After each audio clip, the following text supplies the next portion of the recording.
क्या कहना चाहेंगे, आज किस चीज़ का प्रदर्शन कर रहे हैं? देखिए, ये प्रदर्शन समस्त बहुजन समाज में, जिसके अंदर SC, ST, OBC और माइनॉरिटीज़, खास करके माइनॉरिटीज़ शब्द इसलिए कहा है कि आज का जो हमारा प्रदर्शन है वो माइनॉरिटीज़ के लिए ही है। दूसरा, आज का दिन हमारे लिए बहुत विशेष महत्व रखता है क्योंकि माननीय सर्वोच्च न्यायालय द्वारा 2018 के अंदर अनुसूचित जाति जनजाति अत्याचार निवारण एक्ट को डाइल्यूट कर दिया गया था। उस एक्ट को पुनः लागू करवाने के लिए 2018 के अंदर पूरे भारतवर्ष के अंदर बहुजनों ने संघर्ष किया था और उस संघर्ष के अंदर बहुजन समाज के 13 साथी हमारे शहीद हुए थे। आज हम 7 साल के बाद उन वीर शहीदों को आज हम यहाँ श्रद्धांजलि देने के लिए एकत्रित हुए हैं। दूसरा, बोध गया के अंदर बौद्ध धम्म का जहाँ तथागत बुद्ध को ज्ञान प्राप्त हुआ था, उनकी ज्ञान स्थली पर सम्राट अशोक ने उनके ज्ञान स्थली पर एक मंदिर बनवाया था जिसको बौद्ध धम्म के अंदर मठ कहा जाता है। उस मठ का निर्माण करवाया था। वो मठ सम्राट अशोक द्वारा 84,000 स्तूपों में से एक स्तूप है। उसके अंदर वहाँ पर जो भी मैनेजमेंट है या वहाँ का प्रबंधन है, वहाँ का बौद्धों के हाथ में होना चाहिए। परंतु इस सरकार की मंशा है उसके अंदर कुछ गैर बौद्धों को उसके अंदर शामिल किया हुआ है, जो तथागत बुद्ध की विचारधारा के खिलाफ प्रचार प्रसार कर रहे हैं। तथागत बुद्ध की विचारधारा जो पूरे विश्व के अंदर चल रही है, तथागत बुद्ध ने शांति का संदेश दिया था, उस विचारधारा को मिटाने के लिए सरकार ने ऐसे लोगों को उसके अंदर कमेटी के अंदर शामिल किया है जिनका बौद्ध धर्म से कोई लेना देना नहीं है। 12 फरवरी 2025 से भारत के तमाम भिक्षु संघ वहाँ पर संघर्ष रहता है। हम उनको समर्थन देने के लिए आज महामहिम राष्ट्रपति महोदया को एक ज्ञापन सौंपेंगे माननीय उपायुक्त महोदय के।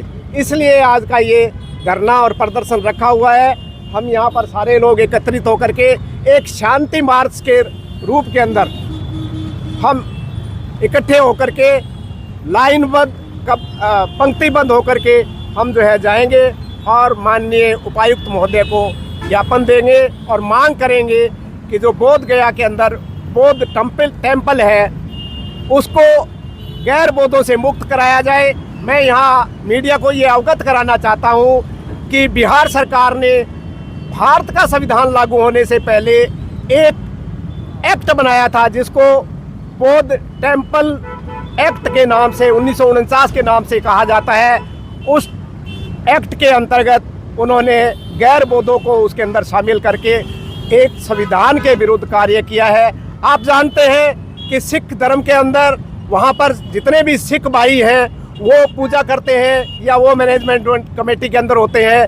मुसलमान धर्म के जितने भी धार्मिक स्थल है वहाँ पर उनका रख रखाव, उनका मैनेजमेंट मौलानाओं के पास होता है।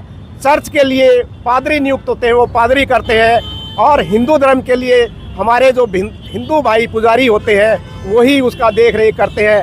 परंतु बौद्ध धर्म के अंदर गैर बौद्धों को इनवाइट करके एक बौद्ध धर्म की विचारधारा को समाप्त करने का जो कार्य किया गया है वो हम लोगों को सहन नहीं है और आज उसके लिए हम ज्ञापन दे रहे हैं। इससे पहले भी आपने कोई ज्ञापन दिया है? जी नहीं, इसके लिए बौद्ध धर्म के लिए हमने इसके लिए कोई ज्ञापन नहीं दिया है।